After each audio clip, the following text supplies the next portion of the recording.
What do you think of when you think of a hero? Is it a superhero who has unbelievable powers to save people? Or is it local heroes such as police and firefighters who risk their lives to save others? Or perhaps it's a historical figure such as Martin Luther King. But if all heroes come in different types, is an outlaw who killed police, whether they may or may not have been corrupt, a hero of the people? Still today, the debate between whether or not Ned Kelly is a hero or a vicious killer still fills the air in conversations, articles, and even history books. But Ned Kelly never said he wasn't at fault. In fact, he said he just wanted people to hear his story and make their own opinion. So let's dive deep into this controversial history that is Ned Kelly, and comment down below whether he is a hero or a killer. John, who was convicted of stealing pigs in Ireland to feed his family, was sentenced to Australia to serve in a hard labor camp. After serving his time, he would eventually meet his wife, Ellen Quinn, and they would begin a family together. John did his best to provide for his increasingly large family, but his best was never good enough. Desperate to feed his family, Red was caught with animals belonging to someone else. As Ned watches his father leave, he knows that he is now the man of the house. As the oldest male of 8 children, Ned begins helping his mother around the house and tending to the farm and even dropping out of school. Now 6 months has passed and Red has been sent home after serving his time. Although Red was back, he wasn't himself. Struggling with life, Red began to drink heavily, unable to function day to day without drinking. Unfortunately, Red would only spend one final Christmas with the family because in 1866, John Kelly would die from liver failure. Now 12 years old, Ned and his family would move to Greta to be closer to his mother's sister. As a minor, Ned Kelly would get in trouble over the years, receiving 6 months of hard labor after punching Jeremiah McCormick, who confronted Ned Kelly after he insulted his wife. Ned Kelly was upset that Jeremiah was accusing a friend of Kelly's for stealing a horse. Ned Kelly would write an inappropriate letter wrapping a pair of calf testicles inside the letter and then delivering the package to Jeremiah's childless wife. Ned Kelly would find himself arrested again after being in possession of a stolen horse, serving 3 years. Now, to understand why police were considered corrupt, as mentioned by Ned Kelly, you have to know that there was a huge division amongst the people. There were the squatters and the selectors. Squatters would use their wealth and connection to enlist the law and the police on their behalf. This would cause an injustice among the poor selectors. As a son of an Irish convict, Ned Kelly already felt that law enforcement was against him from the day he was born. In 1878, a warrant was issued for Ned Kelly's younger brother, Dan, on charges of a theft of a horse. Constable Fitzpatrick went to serve the warrant, but an altercation arose and Fitzpatrick would get shot. Now there's 2 versions of this story. Fitzpatrick states that he arrived at the homestead and found that Dan Kelly was not there. Waiting a few hours with Ellen Quinn, he had stepped outside. While outside, he noticed 2 horses arriving to the homestead. Dan Kelly and Bill Skilling had arrived home when Fitzpatrick had walked inside and made the arrest. Dan Kelly had requested to stay and have dinner with the family before leaving, which Constable Fitzpatrick agreed to. Ned Kelly would burst in, fire a shot and miss. Ellen Quinn would then smack the constable over the head.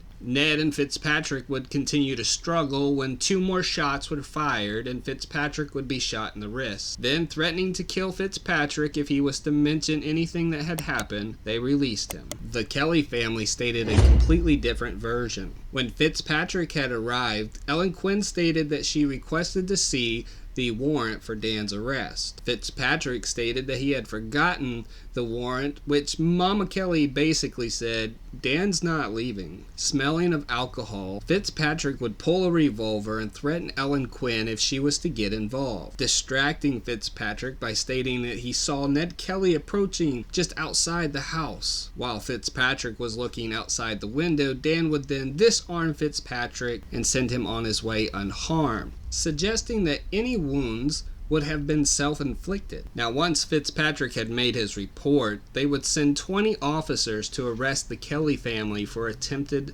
murder of a police officer. Now, Dan Kelly had taken off to hide in the bush. However, the police did arrest Bill Skilling and Williamson, along with Mama Kelly, sentencing both men to 6 years of hard labor and the pregnant Ellen Kelly to 3 years of hard labor for assisting in attempted murder of a police officer. Ned, who was miles away from the homestead, hears word of the situation and goes into hiding to meet up with Dan. Now declared as outlaws, Ned and Dan have lost all civil liberties and can now be shot on sight. Ned and Dan continue to hide down by the creek for another 6 months, trying to survive. Steve Hart and Joe Bryan, 2 old friends of the boys, would join them in the woods. The Kelly gang is then formed between the 4 men. However, just a mile or 2 away, 4 police officers are camped out looking for Ned Kelly. When Ned Kelly discovered the police officers, he silently approached the camp. The Kelly gang would then approach 2 officers who were sitting around a fire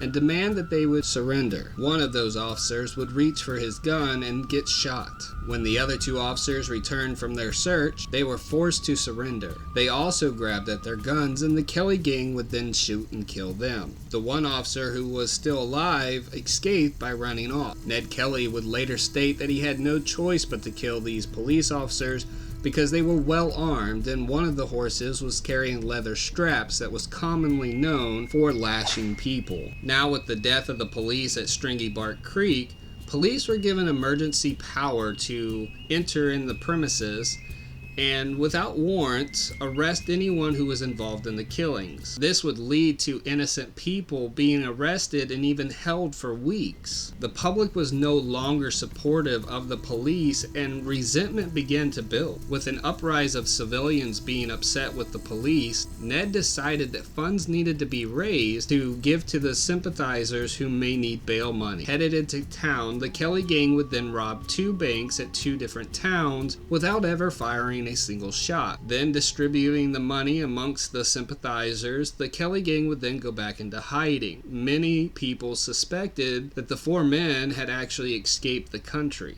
However, in June, Ned would ensure that everyone knew that he was still in town when he would arrive at the home of Aaron Sherritt, a friend of Brian who had turned into an informant, by shooting him in the neck as he opened the door, alerting the troopers inside that the Kelly gang was there.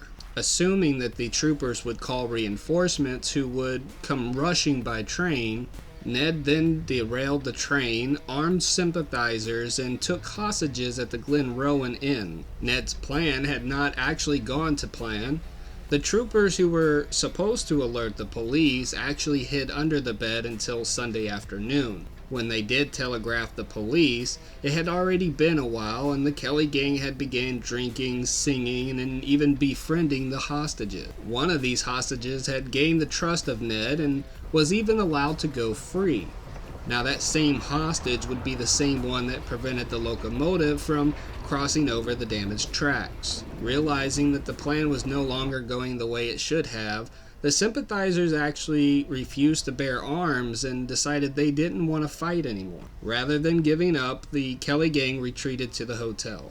Now, the police surround the inn, and Ned Kelly burst through the door and shots were fired back and forth. With iron-armored suits, the Kelly gang then pushed forward towards the tree lines. Once Ned had made it to the woods, he sees that the remaining men did not survive. Turning back and headed into the line of fire, walking slowly as the bullets ring off of the armor. Ned advances the police until he is shot in the leg. Now here's where the debate becomes heated. Ned Kelly is believed to have planned a battle with police to help the sympathizers, who had recently been treated badly and gained an overwhelming unwanted welcome into the community. Now, if the sympathizers had helped and they were successful, the police would have reacted more harshly and would have caused the entire community to be involved. However, when the plan began to fall apart, the supporters were no longer willing to fight. Kelly now stands trials for robberies and for murders, but He's never held for the attempted murder of Fitzpatrick or even for the crimes committed at Glen Rowan. Why did Ned Kelly only stand trial for the murders of the police officers in the Stringy Bark Creek? Why did 60,000 people from the community sign petitions to save Ned's life? Is Ned Kelly a hero or a cop killer? Let us know down in the comments below, and check out this video of an actual hero, Emiliano Zapata. Thank you guys so much for your support, and I can't wait to see you guys again for another episode of Beard History.